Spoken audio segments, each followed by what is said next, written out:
I missed a bunch of games during 2024. It always happens every year, but that just means I can get to them next year. I played a lot of really great indie games, as well as going back and playing some wonderful retro games that I personally enjoyed or hadn't really tried before. So I looked at everything I played, and these were my 15 favorite games that I played in 2024. So we start our list with Ogre Battle. This is my favorite Super Nintendo game. It's a strategy RPG where you create and move units around on a map in order to capture towns and defeat the local boss at whatever location you're in. It's so awesome. I really love the story, even if it is kind of basic. It works really well. The gameplay is awesome. I think if there was anything I could say that was bad about it, it's that the combat is kind of an auto battler, but you do have options to kind of affect what's going on. I just really love this style of gameplay where you have to try to maneuver units around as well as dealing with all of the other stuff that's happening, like trying to keep your alignment into the positive if you want the right ending, or trying to figure out where everything is. There are a lot of endings in this game, and it's just so much fun to go through and play. Grizzly Man is a wonderful game that was released by LCB Studios. This is a visual novel that plays out like a slasher movie. It's so awesome. You are off in the woods. You've got this guy called the Grizzly Man who just sees everyone as salmon. And he goes around and he just starts killing people. There's some other stuff in here that kind of talks about the CIA and other conspiracy theories, and your main character in this doesn't really remember anything. It's pretty cool, just all of the different things in here that could potentially lead into other stories. Plus the visuals are amazing. I like this game a little more than some of the other visual novels that LCB has put out, which you're going to see on this list as well. This is such a fun game. It's easy to play, the puzzles aren't too complicated, and the graphics are really awesome. I love the visual style that they went with for this game. Firewatch has one of the best stories of all the video games that I've played this year. It made me think a little bit about my own life, which probably sounds strange to some people. Each of the main characters is dealing with their problems in a very similar way. They're just running away from them and hoping that they go away. The game takes place in a national park, and for the most part you're just walking around and solving some pretty simple puzzles. You're unraveling a few of just the mysteries that are in this particular part of the park. You meet two characters, really. You never come face to face with anyone, so that's kind of different. And yeah, all of your interactions are over a radio. You can just completely ignore the radio if you want, but that wasn't as much fun to me. I kind of liked the back and forth between you and your boss in this. It was pretty awesome. Varney Lake is another visual novel from LCB Studios. I really like this game's setting, or at least part of the game's setting. It's split between the 1950s, three kids are on summer vacation out at a lake, and the 1980s, where two of the main characters are in just a bar. It's pretty cool. I like the fact that this story jumps back and forth between these two time periods. It deals with vampires and kids just trying to spend time together. It, in some ways, reminds me of what I did as a kid, just going out to the lake every summer. Maybe you meet new friends, maybe you don't. Then at the end of the summer, you go your separate ways. In this one of the kids becomes a vampire, and the other two have to deal with just the fallout of all that. It's a very fun story. This game was so much fun. It has a charming art style, wonderful gameplay, and a pretty fun story. I kept smiling while I was playing this. It's just that much fun. In this game, you run an inn that caters to rival guilds. you have to make money and pay a dragon who acts as your landlord slash business partner. There's a few challenges you have to go through, like basically keeping a special guest from one guild from not running into the other guild.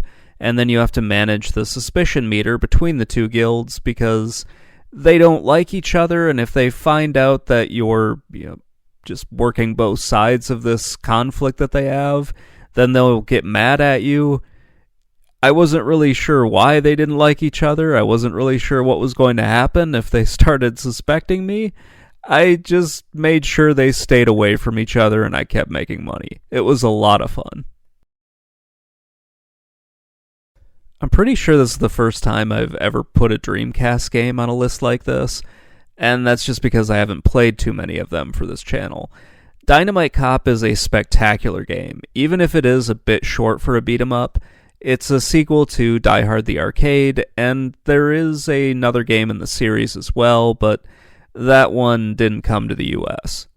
In Dynamite Cop, you have to rescue the president's daughter from some over-the-top pirates. This is a cinematic beat-em-up. It has quick-time events as it transitions between locations. Like other games in the genre, you have to defeat all the enemies to advance to the next scene. It's really a lot of fun. Like, just so much fun. You beat the crap out of people, you use a bunch of just comedic weapons. Some of them make a little bit of sense, like a baseball bat or a chair. Others don't, like just a plate of apples. It's a lot of fun to play this game. A Night on the Farm is a very cool adventure horror game. It gets a little trippy at the end, and it kind of felt like I was playing a lost PS1 game, which isn't a bad thing. It just felt like this game was planned for a 1999 release, and then it just wasn't finished until the 2020s, which is kind of fun. I really dig the way this whole game looks. You don't have to worry about fighting anything in this game. All you're doing is wandering around this farm and then eventually making your way into some government research facility where all of a sudden it's all up to you to, save the world. I have no idea why. You're some poor schmuck who crashed his car, and then you go to this farmhouse to look for help and you end up stumbling on a conspiracy. It's oddly awesome. It really is. Cosmic Star Heroine reminds me a lot of one of the Phantasy Star games. Like this could have been a Lost Phantasy Star 5 or something like that. The game's setting and story fit right into that series. You play as, at first, a government agent who's going around trying to defeat a terrorist organization, only to find out that the people you're working for are really the bad guys, and then the person leading the terrorist organization was also terrible, and everything just revolves around you going off and defeating the big bad guy at the end of the game, like every other RPG, but it doesn't matter because it's so much fun to go through this. The combat mechanics are pretty cool. It took me a while to get used to it, but I do kind of like the combat system where each attack has one use, then you have to recharge them. It was different. It's really kind of cool. I love the dystopian society that this takes place in. When I was done with this game, I didn't want it to end. I wanted it to keep going. It is a fairly short game with kind of an open ending, and man, it would be great if there was more of it, but yeah, it was so awesome. This was just such a great RPG. Open Roads tells a really wonderful story. We follow a mother and daughter as they're packing up their house that they're having to move out of, and they don't really know where they're going to live. There's some tension in the family about where they're going to go because the mother and her sister, they don't really get along, but they're going to end up living there anyway. They find a letter that apparently the grandmother was having this correspondence with a guy they've never heard of before, and they go on a road trip to figure all this stuff out. The dad's kind of a dick, and he keeps popping up, and you find out what's going on with him. You learn an awful lot about this family along the way. as they just take this road trip through a bunch of towns in the Midwest that shouldn't all be located in the same area.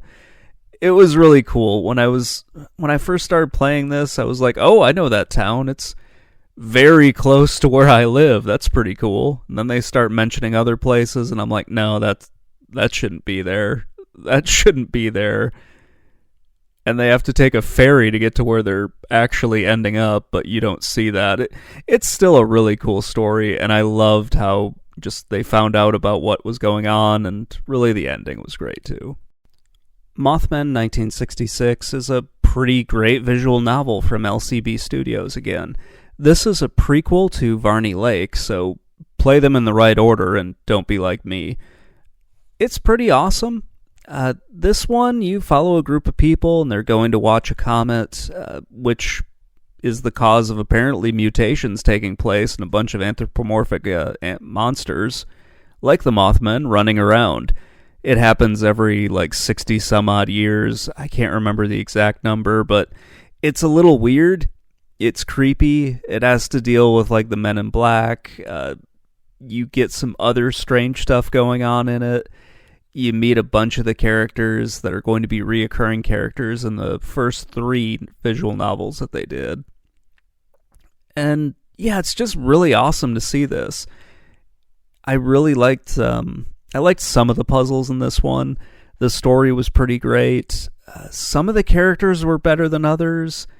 If I had to rank them, I would say Varney Lake is better than this, and then Grizzly Man is better than both Varney Lake and Mothman. Once I got into Arcadian Atlas, it was a really fun game. The story is all over the place, but it is very good. The game follows 2 characters, and you occasionally swap between the 2 of them, so you might be following one for 2 or 3 missions, then you'll switch over to the other one. These 2 characters find themselves on opposite sides of a civil war, so the king dies, and the queen and the princess start a war over who's going to be ruling this place. Eventually, the queen and her, I guess, lover/general end up dying, and then the elder princess takes over, and the younger princess goes crazy and gets magical powers. A lot of shit happens in this, and our 2 main characters are just having to deal with all of it. There's some kind of a magical device called the Atlas, which we don't really know how it works, and we never really find out. But overall, it's a really fun tactical RPG. There are some problems with it, but overall, it's a really great game. It looks beautiful. The story, all over the place, is really great. The combat is awesome. It's just an amazing game, and I really love this one too. King of Dragons is one of my favorite beat-em-ups for the Super Nintendo. I had heard about it before on Capcom's beat-em-up bundle when that was released a few years ago, but I had never really played the Super Nintendo version. It is a great game, and it's just really awesome. The story isn't anything special, but it doesn't have to be. There's some evil dragon who's trying to take over the world, and you play as one of 5 different characters, and you go and you defeat him. It does feel a little bit like it's inspired by Gauntlet and Dungeons & Dragons, but who knows? It's just a really fun beat-em-up. The controls are great, the graphics are great, and the story gets the job done. It's just really good. Dream Warrior is a really fun game. It's pretty unique. It combines Faster Than Light along with the NES Dragon Quest games. It's pretty simple, but it offers a lot of challenge and replayability. There are 4 possible endings now. When I first reviewed it, there was only 1, but now the developers added 3 others to it. The gameplay is very similar to FTL. You choose basically nodes to move across on a map, and these can be monsters, battles, shops, inns, or they can advance the plot. You have several classes to choose from, which can alter how you need to fight in the game. Every fight is just one-on-one, much like the first Dragon Quest, so it's pretty fun. I think the maximum level you can get is 5, unless you're playing the endless mode, then you might be able to get more than that. It's a relatively short game. It takes about a half an hour or more to get through, so like 30 to 40 minutes. The developer is still adding content to it, which is excellent. I really love the story. It made me feel like I was playing a prequel to any one of the Dragon Quest games, and the ending I got really reflected that. It's just so much fun to go through, and it's pretty funny too. Scarlet Hollow is an episodic visual novel set in a small coal mining town. It isn't finished yet, but there are 4 episodes right now, and they're all spectacular. I'm looking forward to seeing just where the other episodes are going to take this story, because it's been great. You play as an outsider who just happens to be a member of the family that owns the whole town, because this is a company town.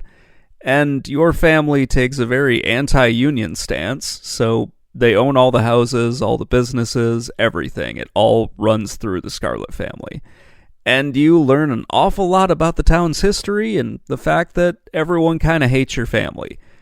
And by proxy, kind of hates you too.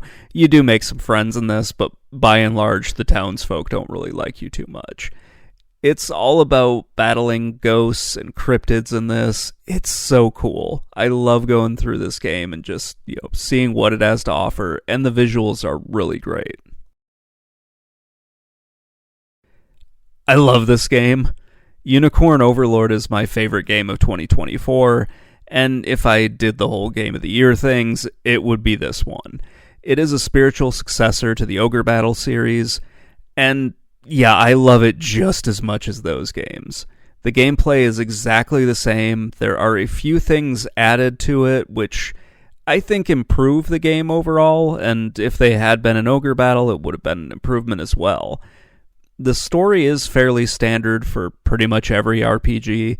There's an evil guy, he overthrows the kingdom, you have to defeat him, and unite the empire. Then you fight the big bad guy, who's kind of behind everything, so you defeat the general, who you're pissed off at.